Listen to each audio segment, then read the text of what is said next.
inspiring you to set the marketplace ablaze in partnership with an awesome and limitless God. This is the Kingdom Driven Entrepreneur Podcast, and this isn't business as usual. Here's your host and Chief Fire Igniter, Shay Bynes. Welcome back to the Kingdom Driven Entrepreneur Podcast. This is your host, Shay Bynes, and our goal here is to inspire you to operate your business completely yielded and in partnership with our awesome and limitless God. Today's conversation is a little bit different from our typical episode. Today, I'm chatting with Terry A. Smith, and he is the lead pastor of the Life Christian Church in New Jersey. And we are talking all about radical hospitality, which is a concept that he shares about in his book, The Hospitable Leader: Create Environments Where People and Dreams Flourish.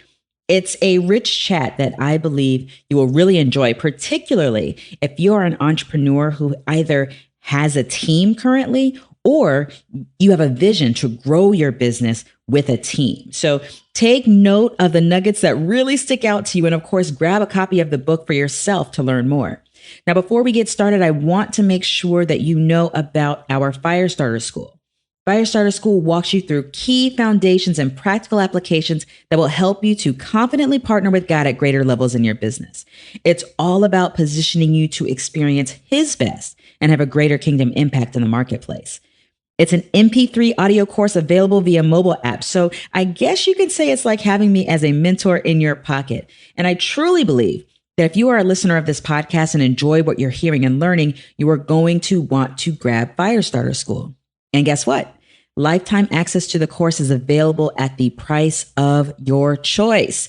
Yes, you heard that correctly. So head over to our website at kingdomdrivenentrepreneur.com/Firestarter School and get all the details. Now let's get started with my conversation today with Terry Smith. Listen in and enjoy. Pastor Terry, how are you? I'm doing great, Shay. It's great to be with you. Well, I'm glad to have you here. I've got to tell you, when the publicist for your book reaches out, The Hospitable Leader, there was a couple words that stood out to me. And I said, you know what? Let me check out this book and let me have a chat with them. And those were the words, radical hospitality. So I'm looking forward to just digging into just kind of the path that God's taken you on as a leader, as pastor of the Life Christian Church, and just how that's been growing, kind of the behind the scenes that even led to this message. And then just kind of get into this message of radical hospitality, because I think it's so relevant for us to take those lessons we've learned from Jesus and apply those to our businesses as kingdom entrepreneurs. So you ready to go? I am. I appreciate you having me on. I'm excited about your podcast and your mission and the kinds of people who are listening to you. And I absolutely love speaking into the lives of entrepreneurs. So especially and particularly entrepreneurs who want to do this the kingdom way. So it's great to be with you. So let's get started. Let's give a little background, because you've been pastoring a church for almost 30 years, right? In New Jersey. So can you kind of give us a little bit of background about kind of what you're doing now, and also just what made you decide to speak to an audience, a marketplace audience? Well, my wife and I came to West Orange, New Jersey 27 years ago. We were raised in the Midwest, in the Bible Belt. My early ministry was all spent in that context. But I had felt a call to build a church in a suburb of New York City since I was a teenager. I'd never been to New York City. And anyway, I ended up doing a lot of speaking in this area in my 20s and had the opportunity to assume the pastorate of a huge church of 54 members with no building, no money, no staff, just a beautiful group of people. And we felt called, and we accepted the challenge, and we knew that by God's grace, we'd spend the rest of our lives here. And we've now been here for 27 years, and we've grown, frankly, just a fantastic congregation, some of the most beautiful people in the world ever. And we've grown from those 54 people to now there are several thousand of us. And we're on 2 campuses, one in West Orange, which is about 13 miles from Times Square, where I'm sitting right now, and one in Paramus, which is about 5 miles from the George Washington Bridge. So We're a New York City area congregation, wide diversity of people and a wide diversity of high capacity leaders. And my new book, The Hospitable Leader, is an attempt to explain how we've attracted those kinds of people. I love that. What are you saying when you say hospitality? And then what are you saying when you say radical hospitality?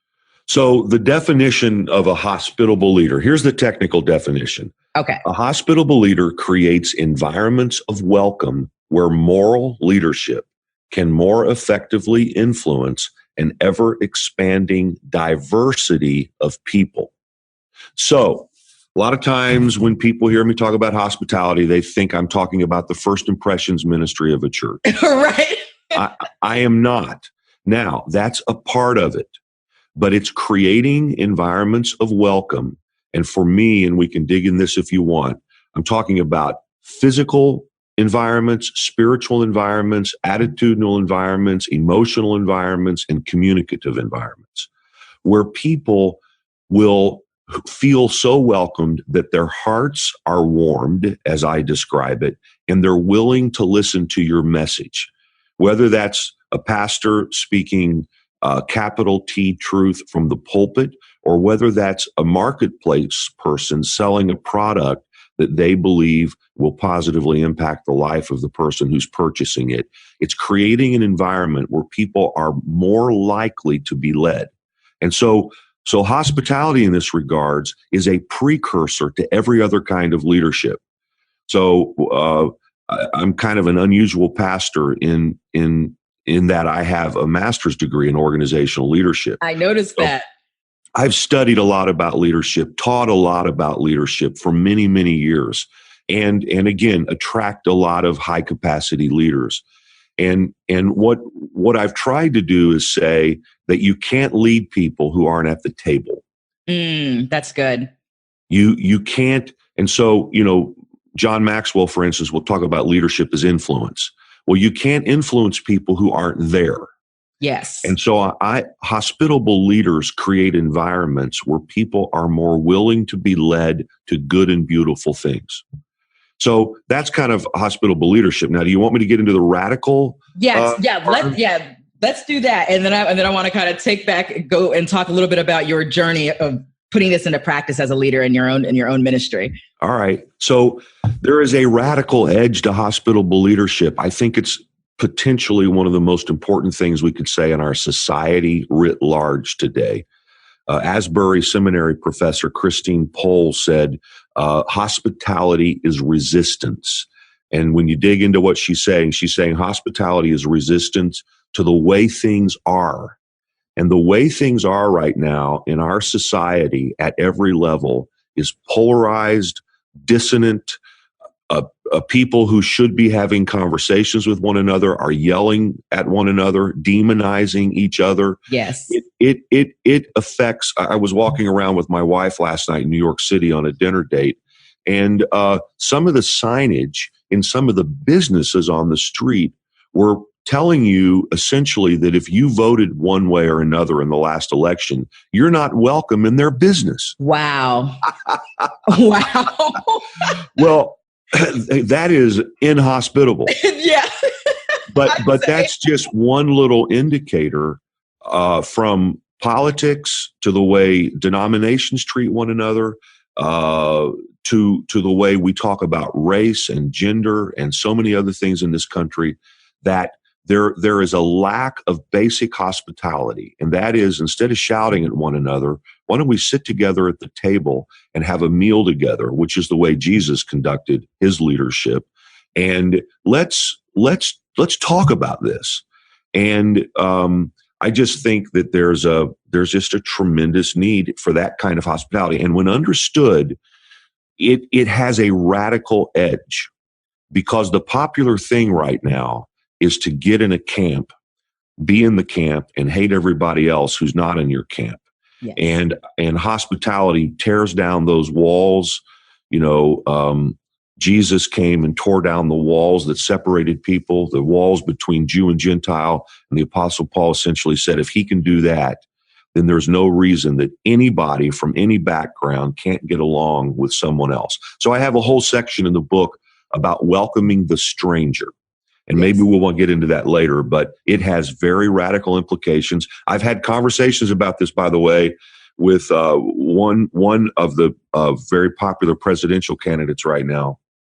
And I think it's influenced his language now as he's running for president. Anyway, all right. Yeah, that's good stuff. Okay, so take me back, because as a leader, you said, you had the opportunity to take leadership of the large church of 54 some years ago, and it has grown to several thousand. So you, in essence, have grown a large organization and what kind of staff do you have right now in terms of the size of staff? We're right about 30. Okay. Right about 30 paid staff. Okay, awesome. So 30 paid staff. So in this journey, take me back to just how the Lord led you in this area and grew you in this area, and how that was practically applied to grow what you're doing. First of all, I think, so now we have a staff of 30. I'm sitting in gorgeous offices right now, and my staff is actually beginning the week. It's Tuesday morning, which is really the start of our work week, because Sunday is the end. And they're all in a prayer chapel right now, having a staff prayer time, which I normally lead. So it's a nice thing to have all these people around here, and very high capacity people. Yes. Who've been educated at some of the best business schools in the world, and who've done great work in corporate America and so on and so forth. But my first office was in a oversized closet in the house that someone was letting us use when we first moved to New Jersey, because we couldn't afford to pay for a house. I was 29. I wasn't smart enough to dig into the church finances before I said yes. I just believed it was a mess, frankly. And I started studying, in addition to studying the Bible and theology and trying to teach, I went to town on studying leadership. I studied the best leadership writings, and I studied the best leaders. And I tried to develop best practices that influenced the way that I led. And I moved from that office down the hall to a bedroom in the house. Upgrade. And from that office, 3 stories down to my wife let me have the whole basement of the house. And at that time, I brought in 2 other part-time staff people. When I say part-time, I mean they'd show up after work. One of them, I remember I was giving them a stipend of $75 a week. And so anyway, little by little, we just started doing all the things you have to do to grow an organization. I think one thing that I think pastors have a lot to learn from business leaders, because I think that the business should be done well in the church. I have really tried to bring successful business to the people to the table and to listen to them. A hospitable leader practice hospitable communication, and a big part of hospitable communication is listening to the people that you speak to. So I think a big part of growing a great organization is learning from people who are successful across a variety of disciplines. So you in your development as a leader in your ministry have created a table that's open to people of a variety of different experiences, and allowing that communion you have with one another, that fellowship you have with one another, to grow each other in those various areas. So that's creating an open space. So it's not like your table's only open to other ministers of the gospel who are teaching who are on the pulpit Sunday morning. You have the table open to a variety of people to just really pull these things together. Yeah, this is a big part of radical hospitality. So, the book is organized around 5 welcomes. The first welcome is called home. And it's where I talk about how that a hospitable leader practicing the leadership methodology of Jesus. And this is really a book about Jesus as the ultimate leader and how he led through hospitality. And I detail that in the book. But I talk about how that a hospitable leader creates environments of welcome where people feel in their spirits, if you please, home, and their hearts are warmed. And when their hearts are warmed, it's easier to lead them to. Now we're talking about leadership in a very general way. Yes. The second welcome speaks to what you just said, which is strangers. And that's this idea that a big part of hospitality is having the capacity to welcome strangers, meaning people who are strange to you and to whom you are strange. So Hebrews 13:1, and please interrupt me if I go on too long with this show. Go. I'm your guest. You're the boss. And I'll take this any way that you want. But Hebrews 13:1 says, keep on loving each other as brothers and sisters, right? The Greek word there is Philadelphia. Hebrews 13:1 essentially says, practice Philadelphia. Well, we know that's difficult enough, right? Yes. To love our brothers and sisters, right? There's a world of challenge just in that. That's right. But then Hebrews 13:2 says, and don't forget to be hospitable to strangers, because by so doing, you may be entertaining angels unaware. Yes. The Greek word there is philoxenia. Philoxenia means to love a stranger. It's the opposite, by the way, of xenophobia, which is the irrational, illogical fear of strangers.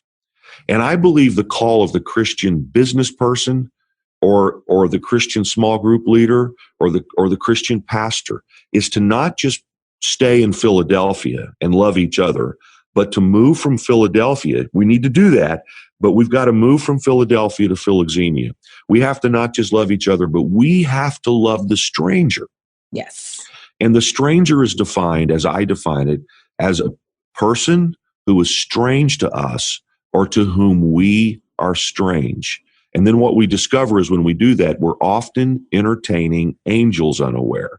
Now, I believe that could be literal, of course, that we could literally entertain an angel. And the Jews believed that God would send angels to test the practice of hospitality.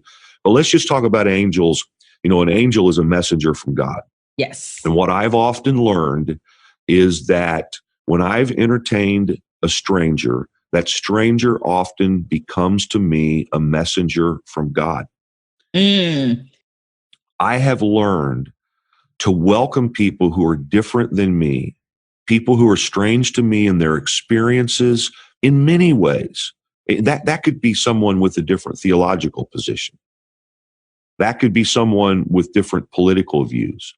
I have learned to bring everyone to the table and to listen.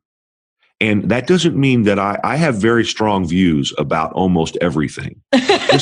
And this does not mean that I am compromising what I believe to be true about whatever it may be. It just means that I'm speaking my truth, and in some cases the truth, in settings of hospitality. And I'm not talking literally about sitting at the table. The table is a metaphor for an environment of welcome. And I think that that's where truth can be spoken. That's where division can potentially be healed. And in a business setting, well, when you are thinking about expanding who's sitting at the table, it expands you and it expands your influence. So I describe Jesus as the ultimate hospitable leader. It is crazy how often he spoke his truth and changed people's lives, influenced people in some hospitable context. You know, from his first public ministry act at the wedding of Cana, when it was all about, you know, turning water into wine so that somehow he was able to show his glory, all the way through his ministry, constantly going to dinner, at dinner, walking from dinner, feasts, the Last Supper, which I think is one of the most beautiful leadership meetings in the history of the world. And I like to talk a lot about what happened there. Or his post-reconciliation, cook breakfast for Peter, take a walk on the beach, reconcile with one another, or the fact that the next age is going to launch with a huge, huge supper. Yes. there's this constant hospitality, which again speaks of something deeper that was happening in the leadership methodology of Jesus. But one of the things that Jesus did is he invited people to the table, literally and figuratively, who had never been invited before. Now, that had to do with those completely other than him, by which I mean those the New Testament describes as sinners. I mean, he created tremendous controversy because he was eating and drinking with sinners. Yes. And that could have been the tax collector, the Tony Soprano of the day. It could have been a woman who had a reputation as perhaps engaging in prostitution. He welcomed people completely other than him. But then he also welcomed people who had similar values to him, but who'd never been welcomed before. The key example of that would be women. Women operated at a level of leadership in the ministry of Jesus and in the early Christian church that had never been known before in the history of the world. And yes, the first 12 disciples were men, but the fact is, it's clear that in many ways women were leading the enterprise. I mean, Jesus does crazy things like he appears to women first after the resurrection, and they become the evangelist to the 12 to convince them that Jesus was alive. But in so many other ways, when you really dig in, he welcomes women to the table in a way they'd never been welcomed before. Now, just think about this from a business perspective. He doubles his workforce. He doubles the number of people all these talented, gifted, feeling, called people were totally on the sidelines, not being invited to play a meaningful role in the enterprise. And all of a sudden, boom, over half the households that are mentioned in Paul's writings in the New Testament, as far as being engaged in ministry, are women. Yes. So boom, or I could go on. A big part of the success of the early Christian church, which is inarguably the most successful enterprise in the history of the universe, a big part of their methodology is they're welcoming people in who hadn't been welcomed in before. The Jews, a relatively small segment of society, welcome in. It was tough. It was difficult. It was painful. And a lot of it happened around the table. They welcomed in Gentiles, multiplicative influence. They welcomed slaves, which slavery was a little different in that time from what we've known it in recent times. But they welcomed slaves as brothers in a way clearly that had never happened before in human history. So you go from this small group of leaders who were sitting around the table by themselves trying to change the world, and now all of a sudden you have hundreds of thousands of new potential employees in your mission. When I think about just even the growth that you've experienced, what are some of the things that have been key for you as a leader to cultivate from a staff perspective, this whole idea of being hospitable and showing radical hospitality? What are some of the practical things that you have either just imparted into your staff or encourage your staff that creates that environment that's very welcoming in all the various ways that you've talked about? So many ways to answer that question, Shay. So I try to detail this in the way the book's organized. So there's this first welcome home I described where we really work to create an environment here where we treat our employees like guests in our home. Not like a lot of people talk about you treat your employees like family. Well, I like that. I understand that. And I've said that and I will say that. But sometimes we don't treat our family in our home in the way that we would treat guests in our home, right? That's so true. Yes. When a guest shows up, we're ready for them. We're concerned about whether things are in order. We're concerned about whether the meal's ready. We're concerned about what seat they sit in. We're concerned about their comfort. We make it about them.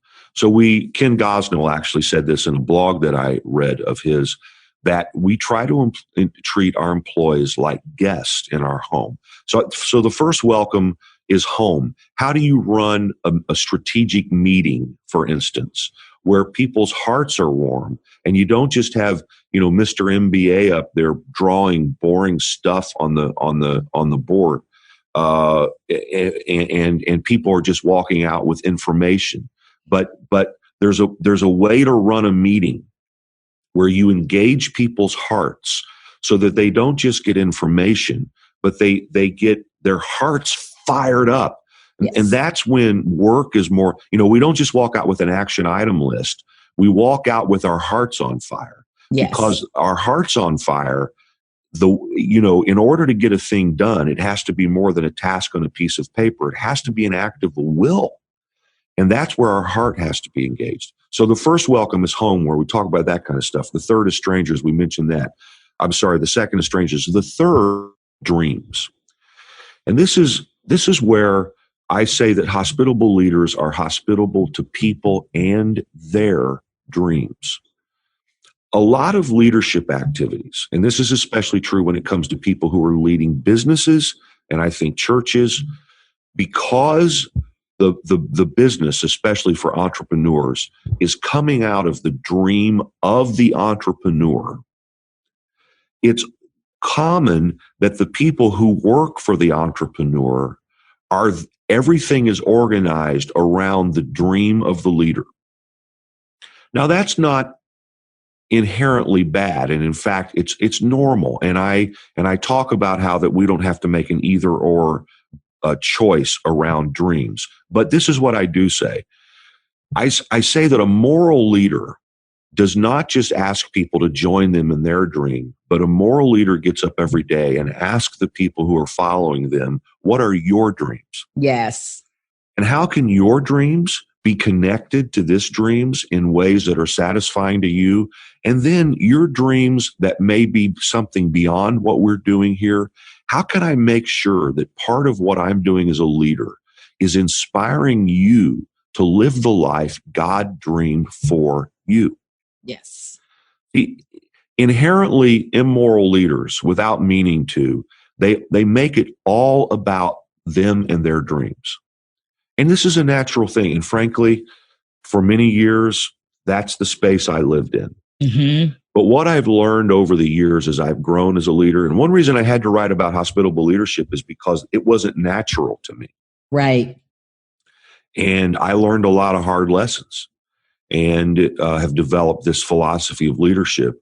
But over the years, and this is a big key to develop to attracting really high capacity marketplace leaders in a local church, is you can't just say to them, come help my dreams come true. How foolish for a pastor. You and I both know, Shay, the fact is, far too many pastors, if you really dig deep, that's their message organizationally. Come and help me make my dreams come true. Right. And the dreams because my dream is God's dream. My dream is God's dreams. But the fact is, every person sitting in that room has a God dream. That's right. And my dream is no more important than any of theirs. And what I've learned is, if I create an environment where I'm trying to help other people's dreams come true, they fall all over themselves to help mine come true. That's so good. That's so good. With us as an organization, with Kingdom Driven LLC, so we have a team of 10. And one of the things that we do when we have our team meetings, we had a team meeting a couple months ago, and we actually spent a bit of time with them talking about the various things God's placed on their heart for their respective businesses, and have like a little mastermind session. And we were helping each other with things for their business while we were at the meeting to take care of the business of Kingdom Driven LLC. But that means taking care of the business of what's on their hearts too. So I love this. Shay, that's hospitable leadership. That's hospitable leadership. You don't even need to read the book. There's welcome 3. I love it. Okay, so that was a third one. I think you said there was 5. You have time to go through the last 2? Sure. Welcome 4 is communication. And this is about hospitable communication. How do you create an environment where people actually will listen to what you say and be moved toward your influence effort. And so I talk a lot about how that we need to learn, as Jesus did, to speak the truth wrapped in grace. I think one of the things that's happening right now, again, in our culture, but I think it happens in organizations as well. People have truth to speak, but it can't be received because the environment is so confused. Yes. And so I believe that we can create environments where people are willing to listen to us speak even hard truths. That can mean the way that we do an annual performance review. Or that can mean what we say from the stage where we're trying to move a crowd of people toward a certain end. So I talk about hospitable communication. When I was reading this morning about what you're doing, and the idea of kingdom entrepreneurs, there's this. So I think the communication section of the book has 5 chapters, if I remember right, and the 5th one is a chapter about what happens when a leader establishes the kingdom of God or the rule of God in a situation. Yes. So if a business, if the leader is really concerned about the rule of God being established, or a church or a community, well, one of the things that happens when the kingdom of God comes is that shalom increases. Mm-hmm. So this may get a little too scriptural and theoretical, but in Isaiah, when he was prophesying about Jesus coming, he said of the increase, he said that the government will be upon his shoulders, and of the increase of his government and peace, there will be no end. Yes. That word peace, of course, is translated from the Hebrew shalom. And shalom has to do not just with the absence of conflict. That's really not what shalom is, and I'm sure you know this. But shalom is about everything working together the way it's meant to work. Yes. It's about the harmonious working together of everything in a thing in a way that makes things more the way they ought to be. And when someone asks me, what does it look like when the kingdom of God comes? I say, wherever you see the kingdom of God, you see an increase of shalom. Yes. You see things working more the way they're supposed to work. Now, that has applications in so many ways. But one of the things I say is that leaders are responsible for the shalom of their organization. They're responsible to create an environment where things work harmoniously together. And we have to practice, to borrow someone else's leadership theory, extreme ownership for this. And so I think that communication is really, really key to that we have to be communication champions, and we are the ones responsible for the environment of our organization. By the way, one of the ways that Jesus described his leadership sphere was as a feast that a king threw for his son. I love that. In fact, he said it this way. He said, the kingdom of heaven, Matthew used the word heaven, Mark, Luke, and John used the word God. The kingdom, Jesus essentially said, my kingdom, or my sphere of influence, my kingdom is like a feast that a king threw for his son. What would it be like for all of us to lead in a way where our sphere of influence felt like a feast to our followers? Which brings me to the 5th welcome, which in fact is feasts. I didn't even plan that segue. It just happened. Well done. And that's where I say that if hospitable leaders are going to have an environment that feels like a feast for their followers, then they have to learn to live a feast. Yes. No one wants to follow a leader who isn't hopeful, who isn't happy. And I talk about how that our hope in Jesus and good creates a happiness that creates an environment where there are conditions for success. So the 5th welcome is feast. I love it. This is good stuff, Terry. Thank you, Shay. I'm sorry for talking too much. No, this is exactly what this is what we do. All right. No apologies needed. I love it. Well, this is so good. I started reading the book, but I haven't finished it yet. So I'm looking forward to actually finishing it up. But how do people, those who are listening, how do they get connected with you, this message? Where do they go? Well, so we have opened a special page on our website for your followers. How thoughtful. Yeah. And if they go there are a couple of things that can happen. First of all, they can get a free preview of the book. They also can purchase the audiobook at 50% off for your listeners. That's not available on the main website. Nice. And if they want, I don't know if this is actually set up yet, but if somewhere on there, if they'll give us their email, I think, which can be done if one gets a free preview of the book, they can receive my newsletter that comes out once every 2 weeks. The webpage is terryasmith.com/kingdom. So terryasmith.com/kingdom, right? Yeah. And Terry is Terry. So yes, it's good to spell that. Yeah. terryasmith.com/kingdom. Or if people just want more information and want to join the Hospitable Leader community, they can look at the Hospitable Leader website. But it's terryasmith.com/kingdom. I love it. And I love your voice. Did you read your audiobook? I read my audiobook. Oh, good. That's good stuff. Thank you so much for joining us today. I really appreciate you sharing. Thank you, Shay. This has been a pleasure. I hope that this is the beginning of a long relationship. Oh, I would love that. Take care. God bless you. Thanks for joining us on the Kingdom Driven Entrepreneur Podcast. If you've enjoyed what you've heard today, we encourage you to subscribe and spread the word. And don't forget, you can gain access to even more resources, plus a thriving community of fire starters by visiting our website at kingdomdrivenentrepreneur.com.